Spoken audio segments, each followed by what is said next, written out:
त्रेता या द्वापर युग एक ऐसा समय था जब कोई मनुष्य ईश्वर की पूजा साधना करता था तो जिस भी देवी देवता की तपस्या की जाती थी वे साक्षात प्रकट होकर अपने भक्त को दर्शन देकर वरदान दिया करते थे। लेकिन कलयुग में ऐसा नहीं होता है, क्योंकि कलयुग में सभी देवी देवता समय के साथ अपने विग्रह रूप में विभिन्न स्थानों पर स्थापित हुए, जिस वजह से अब वर्तमान समय में देवी देवताओं की मूर्तियां या प्रतिमा स्थापित की जाती हैं। कलयुग में पूजा अर्चना और तपस्या के तरीके पहले की तुलना में एकदम बदल गए हैं। अब देवी देवताओं की कृपा पाने के लिए पहले की तरह कठिन तपस्या नहीं करनी पड़ती। कलयुग में ही महादेव शिव के दो ऐसे अवतार हैं जो विशेषकर कलयुग के देवता ही कहलाते हैं और अपने भक्तों के कष्टों को तुरंत ही दूर भी करते हैं।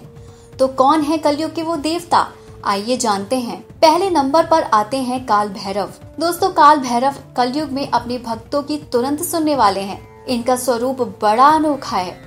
उनके 4 हाथ हैं। एक हाथ में ब्रह्मा जी का कटा हुआ 5वां सिर है और अन्य तीनों हाथ में खप्पर, त्रिशूल और डमरू लिए हुए हैं।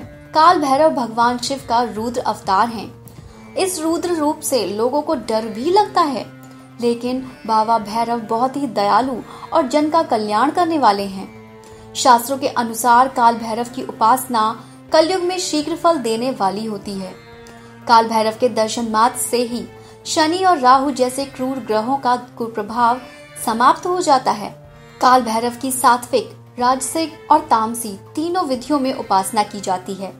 बाबा भैरव की पूजा में उड़द और इससे बनी हुई वस्तुएं जैसे कि इमरती, दही बड़े आदि शामिल किए जाते हैं। इनको चमेली के फूल विशेष रूप से प्रिय हैं। बहुत समय पहले बाबा भैरव को बकरे की बलि दिए जाने की प्रथा भी थी, लेकिन अब बलि की प्रथा बंद हो चुकी है। कलयुग में लोग स्वर्णाकर्षण भैरव की भी साधना कर रहे हैं। स्वर्णाकर्षण भैरव बाबा काल भैरव का सात्विक रूप है। कहते हैं कि इनकी पूजा साधना धन प्राप्ति के लिए की जाती है। काल भैरव बाबा के सात्विक रूप को दूध और मेवा अर्पित किया जाता है।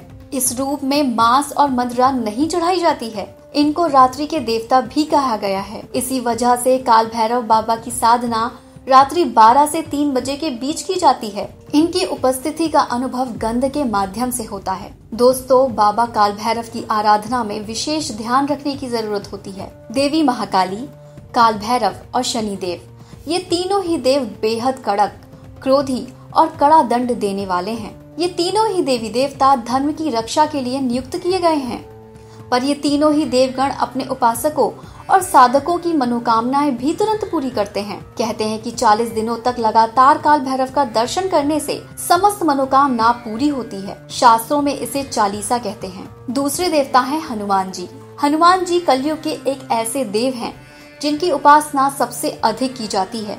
ऐसा कोई गांव या शहर नहीं होगा जहां हनुमान जी का मंदिर ना हो या हनुमान जी का भक्त ना हो। कहा जाता है कि सीता माता के वरदान के कारण वो आज भी धरती पर मौजूद हैं और विचरण करते हैं। हनुमान जी परम शक्तिशाली हैं, बल, बुद्धि और विद्या तीनों को देने वाले हैं। कलयुग में हनुमान जी के नाम स्मरण मात्र से सब संकट दूर हो जाते हैं और इसलिए हनुमान जी को संकट मोचन भी कहा जाता है। हनुमान जी को शिव का 11वां रुद्र अवतार माना गया है।